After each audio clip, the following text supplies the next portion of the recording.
अपना घर दिल छू लेने वाली कहानी। मीना को लगा कि घर में सब लोग चिंता कर रहे होंगे, लेकिन जब वह घर पहुंची तो किसी ने भी उससे कुछ नहीं पूछा। मानो किसी को पता ही नहीं कि आज उसे आने में देर हो गई। पिताजी और बड़े भैया डाइनिंग रूम में बैठे किसी मुद्दे पर बात कर रहे थे। छोटी बहन रूही पति महेश के साथ आई थी। वह भी बड़ी भाभी के कमरे में माँ के साथ बड़ी और छोटी दोनों भाभियों के साथ बैठी गप्पे मार रही थी। मीना ने अपने कमरे में जाकर कपड़े बदले, हाथ मुंह धोए और खुद ही रसोई में जाकर चाय बनाने लगी। रसोई से आ रही बर्तनों की खटर पटर सुनकर छोटी भाभी आई और औपचारिक स्वर में पूछा, अरे मीना दीदी, आप आ गई? लाओ मैं चाय बना दूं। नहीं, मैं बना लूंगी, मीना ने ठंडे स्वर में उत्तर दिया। तो छोटी भाभी वापस चली गई। मीना एक गहरी सांस लेकर रह गई। कुछ समय पहले तक यही भाभी उसके दफ्तर से आते ही चाय नाश्ता लेकर खड़ी रहती थी। उसके पास बैठकर उससे दिन भर का हालचाल पूछती थी और अब मीना के अंदर से हूक सी उठी। वह चाय का कप लेकर अपने आ गई। अब चाय के हर घूंट के साथ मीना को लग रहा था कि वह अपने ही घर में कितनी अकेली है, कितनी उपेक्षित सी हो गई है। चाय पीते पीते मीना का मन अतीत की गलियों में भटकने लगा। मीना के पिताजी सरकारी स्कूल में अध्यापक थे। स्कूल के बाद ट्यूशन आदि करके उन्होंने अपने चारों बच्चों को जैसे तैसे पढ़ाया और बड़ा किया। चारों बच्चों में मीना दूसरे नंबर पर थी। उससे बड़ा नितिन और छोटा विवेक बहन रूही थे। क्योंकि एक स्कूल के अध्यापक के लिए 6 लोगों का परिवार पालना और 4 बच्चों की पढ़ाई का खर्चा उठाना आसान नहीं था। अतः बच्चे ट्यूशन करके अपनी कॉलेज की फीस और किताब कॉपी का खर्च निकाल लेते थे। मीना अपने भाई बहनों में सबसे तेज दिमाग की थी। वह हमेशा कक्षा में प्रथम आई थी। उसका रिजल्ट देखकर पिताजी यही कहते थे कि मीना बेटी नहीं है, बेटा है। उसकी पीठ थपथपाते हुए जब पिताजी ने उसकी माँ से कहा तो वह गर्व से फूल गई थी। वह अपना पूरा वेतन माँ पिताजी को सौंप देती, अपने ऊपर बहुत कम खर्च करती। माँ पिताजी ने बहुत तकलीफें सहकर ही गृहस्थी चलाई थी। अतः वह चाहती थी कि अब वे दोनों आराम से रहें, घूमे फिरे। अक्सर वह दफ्तर से मिली गाड़ी में अपने परिवार के साथ बाहर घूमने जाती, उन्हें बाजार ले जाती। समय अपनी गति से आगे बढ़ता रहा। विवेक और नितिन पढ़ लिखकर नौकरियों में लग गए थे। उनकी नौकरियों के लिए भी मीना को अपने पद, पहचान और पैसे का भरपूर इस्तेमाल करना पड़ा था। मीना की सारी सहेलियों की शादी हो गई थी। जब भी उनमें से कोई मीना से मिलती तो उनका पहला सवाल यही रहता है कि मीना, तुम शादी कब कर रही हो? नौकरी तो करती रहोगी, लेकिन अब तुम्हें अपना घर जल्दी बसा लेना चाहिए। नितिन का विवाह हुआ, फिर कुछ समय बाद विवेक का भी विवाह हुआ। तब भी माँ पिताजी ने उसके विवाह की सुध नहीं ली। समाज में और रिश्तेदारों में कानाफूसी होने लगी। रिश्तेदार जो भी रिश्ता मीना के लिए लेकर आते, माँ पिताजी या नितिन उन सब में कोई ना कोई कमी निकालकर उसे ठुकरा देते। इसी तरह समय बीत रहा था और घर में रूही के विवाह की बातें चलने लगी। लेकिन बड़ी बहन कुंवारी रहने के कारण छोटे की विवाह में अड़चन आने लगी। तभी मीना के लिए अवधेश का रिश्ता आया। अवधेश भी उसी की तरह प्राथमिक अधिकारी था। उसमें ऐसी कोई बात नहीं थी कि मीना के घर वाले कोई कमी निकालकर उसे ठुकरा पाते। रिश्तेदारों के दबाव के आगे झुककर आखिर बेमन से उन्होंने मीना की शादी अवधेश से करनी पड़ी। दोनों की छोटी सी गृहस्थी मजे से चल रही थी। शादी के बाद भी मीना अपनी आधी से ज़्यादा तनख्वाह अपने माता पिता को दे देती। एक ही शहर में रहने की वजह से अक्सर ही वह मायके चली जाती। घर में खाना बनाने के लिए रसोइया था ही, इसलिए वह अवधेश के लिए ज़्यादा चिंता भी नहीं करती थी। पर अवधेश को उसका यूं मायके वालों को सारा पैसा दे देना या हर समय वहाँ चले जाना अच्छा नहीं लगता था। वह अक्सर मीना को समझाता भी था, लेकिन वह उसकी बातों पर ध्यान नहीं देती थी। आखिरकार अवधेश ने भी उससे कुछ कहना छोड़ दिया। अतीत की यादों से मीना बाहर निकली। तो देखा कमरे में अंधेरा हो गया था, पर मीना ने लाइट नहीं जलाई। अब उसे एहसास हो रहा था कि उसके माता पिता ने अपने स्वार्थ के लिए उसकी बसी बसाई गृहस्थी को उजाड़ने में कोई कसर नहीं छोड़ी थी। मीना के माता पिता को हर समय यही लगता कि आखिर कब तक मीना उनकी ज़रूरतें पूरी करती रहेगी। कभी तो अवदेश उसे रोक ही देगा। मीना की माँ और भाभियाँ हमेशा अवदेश के खिलाफ उसके कान भरती रहते। उसे कभी घर के छोटे मोटे काम करते देखा करती तो कहती, देखो मायके में तो तुम रानी थी और यहाँ आकर नौकरानी हो गई। ये क्या हालत हो गई है तुम्हारी। माता पिता के दिखावटी प्यार में अंधी मीना को तब उनका स्वार्थ समझ में नहीं आया था और वह अवदेश को छोड़कर मायके आ गई। कितना रोया था अवदेश, कितनी मिन्नतें की थी उसकी, कितनी बार उसे आश्वासन दिया था कि वह चाहे उम्र भर अपनी सारी तनख्वाह मायके में देती रहे, वे कुछ नहीं बोलेगा, उसे तो बस मीना चाहिए। लेकिन मीना ने उसकी एक नहीं सुनी और उसे ठुकरा आई। भाभी के कमरे से अभी भी हंसी ठहाकों की आवाज़ आ रही थी। मीना को याद आया कि जब 4 साल पहले वह अवदेश का घर छोड़कर हमेशा के लिए मायके आ गई थी, तब सब काम उससे पूछकर किए जाते थे, यहाँ तक कि खाना भी उससे पूछकर ही बनाया जाता था। और अब अंधेरे में मीना ने एक गहरी सांस ली और धीरे धीरे सब कुछ बदल गया। रूही की शादी हो गई। उसकी शादी में भी उसने अपनी लगभग सारी जमा पूंजी पिताजी को सौंप दी थी।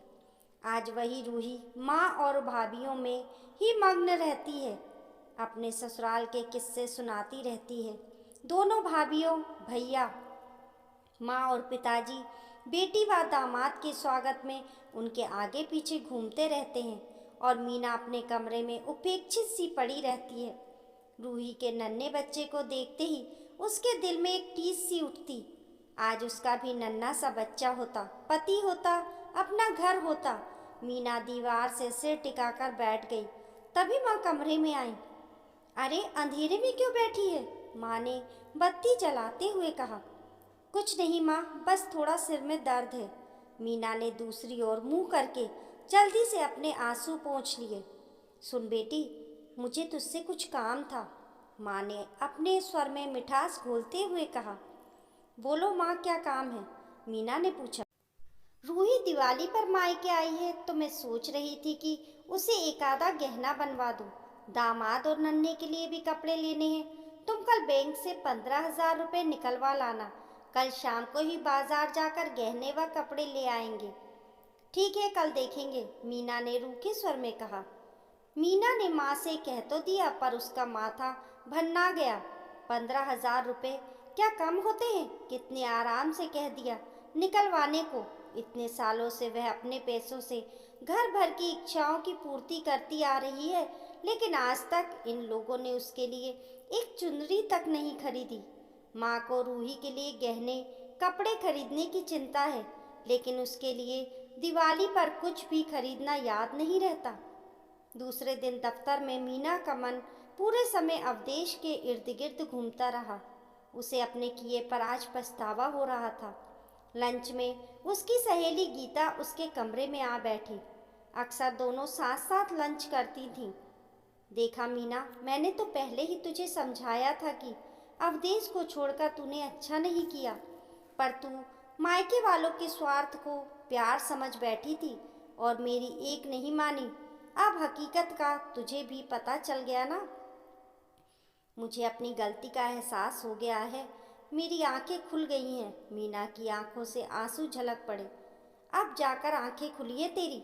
लेकिन जब अवदेश ने तुझे मनाने और घर वापस ले जाने की कितनी बार कोशिश की, तब तो बेचारा मन मारकर थक गया। गीता का स्वर कड़वा सा हो गया। मैं अपनी गलती मानती हूँ। अब बहुत सजा भुगत चुकी हूँ मैं। मेरे पास अपना कहने को कोई नहीं रहा। मैं बिल्कुल अकेली रह गई हूँ गीता। इतना कह मीना फपक पड़ी। मीना को रोते देखा गीता का मन पिघल गया। उसे चुप करते हुए वह बोली, देख मीना, अभी भी कुछ नहीं बिगड़ा है। हाँ, देर तो हो गई है, लेकिन इसके पहले कि और देर हो जाए तो अवधेश के पास वापस चली जा। तेरा पति होगा, अपना घर, अपना परिवार, अपना बच्चा होगा। गीता ने उसके सिर पर हाथ फेरते हुए उसे समझाया। लेकिन क्या अवधेश मुझे माफ करके फिर से अपना लेगा? मीना ने सुबकते हुए पूछा। वह करे या ना करे, पर तुझे अपनी ओर से पहल तो करनी ही चाहिए। और जहाँ तक मैं अवधेश को जानती हूँ, वह तुझे दिल से अपना लेगा, क्योंकि यह तो तुम भी जानती हो कि उसने अब तक शादी नहीं की है, गीता ने कहा। मीना ने आंसू पोंछ लिए। आखिरी बार जब अवधेश उससे समझाने आया था, तब जाते जाते उसने मीना से यही कहा था कि मेरे घर के दरवाजे तुम्हारे लिए हमेशा खुले रहेंगे और मैं जिंदगी भर तुम्हारा इंतज़ार करूँगा। गीता ने मीना के हाथ पर अपना हाथ रखते हुए कहा, जा, खुशी खुशी जा, बिना संकोच के अपने घर वापस चली जा। बाकी तेरी बहन की शादी हो चुकी है, भाई कमाने लगे हैं, पिताजी को पेंशन मिलती है। उन लोगों को अपना घर चलाने दे, तू जाकर अपना घर संभाल। एक नई जिंदगी तेरी राह देख रही है। क्या करे क्या ना करे, इसी उधेड़ बुन में दिवाली बीत गई। त्योहार पर घर वालों के व्यवहार ने मीना के निर्णय को और अधिक पक्का कर दिया था। छुट्टियां बीत जाने के बाद जब मीना ऑफिस गई तो मन ही मन उसने अपने फैसले को पक्का कर लिया। अपनी जो भी ज़रूरी कागजात व अन्य सामान थे, उसे मीना ने ऑफिस के अपने बैग में डाला और ऑफिस चली गई। ऑफिस में गीता से पता चला कि अवधेश शहर में ही है, टूर पर नहीं गया है। शाम को घर पर ही मिलेगा। शाम को ऑफिस से निकलने के बाद मीना ने ड्राइवर को अवधेश के घर चलने के लिए कहा। हर मोड़ पर उसका दिल धड़क उठा था कि पता नहीं क्या होगा। सारे रास्ते मीना सुख और दुख की मिली जुली स्थिति के बीच झूलती रही। 10 मिनट का रास्ता उसे 10 साल लंबा लगा था। गाड़ी अवधेश के घर के सामने जा रुकी। धड़कते दिल से मीना ने गेट खोला और कपकपाते हाथों से दरवाजे की घंटी बजाई। थोड़ी देर बाद ही अवधेश ने दरवाज़ा खोला। मीना, तुम आज अचानक? आओ आओ, अंदर आओ। अवधेश मीना को देखते ही खुशी से कांपते स्वर में बोला। उसके चेहरे की चमक बता रही थी कि मीना को देखकर वह कितना खुश है। मुझे माफ़ कर दो अवधेश, घर वालों के झूठे मुंह में पढ़कर मैंने तुम्हें बहुत तकलीफ पहुंचाई है, बहुत दुख दिया है। पत्नी होने का कभी कोई फर्ज नहीं निभाया मैंने, लेकिन आज मेरी आंखें खुल गई हैं। क्या तुम मुझे फिर से? मीना ने अपना बैग नीचे रखते हुए पूछा, तो आगे के शब्द आंसुओं की वजह से गले में ही फंस गए। नहीं नहीं मीना, गलती सभी से हो जाती है। जो बीत गया उसे बुरा सपना समझकर भूल जाओ।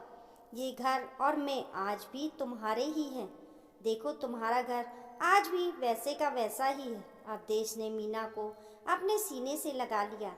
मीना का जब सारा गुबार आंसुओं में बह गया तो वह अवधेश से अलग होते हुए बोली, मैं अपने मायके वालों के प्रति अपना आखिरी कर्तव्य पूरा कर आती हूँ। वे क्या है मीना? अवधेश ने आश्चर्य और आशंका से पूछा। उन्हें फ़ोन तो कर दूँ कि मैं अपने घर आ गई हूँ, वह मेरी चिंता ना करें, मीना ने हंसते हुए कहा। तो अवधेश भी हंसने लगा। हेलो, कौन? माँ? मीना ने मायके फ़ोन लगाया तो उधर से माँ ने फ़ोन उठाया। हाँ मीना, तुम कहाँ हो? अभी तक घर क्यों नहीं पहुँची? माँ, मैं घर पहुँच गई हूँ, अपने घर, अवधेश के पास। ये क्या पागलपन है मीना? ये सुनते ही मीना की माँ बौखला गई। इस तरह से अचानक ही तुम? माँ और कुछ कहती, इससे पहले ही मीना ने फ़ोन काट दिया। अपने नए जीवन की शुरुआत में वह किसी से उल्टा सीधा सुनकर अपना मूड खराब नहीं करना चाहती थी। उसे प्यास लगी थी। पानी पीने के लिए मीना रसोई में गई तो देखा एक थाली में अवधेश दीपक जला रहा है। ये क्या कर रहे हो अवधेश? मीना ने चहकते हुए पूछा। दिए सजा रहा हूँ, अवधेश ने उत्तर दिया। लेकिन दीपावली तो बीत चुकी है।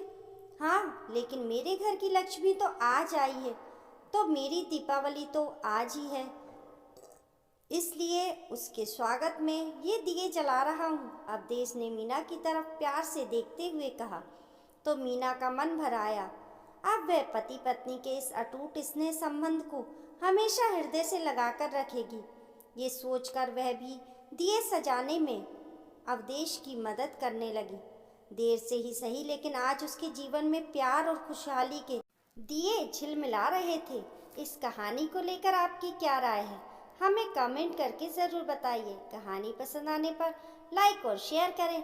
ऐसी ही अच्छी अच्छी कहानियों के लिए चैनल को सब्सक्राइब करना ना भूलें। मिलते हैं फिर एक नई कहानी के साथ। तब तक के लिए नमस्कार।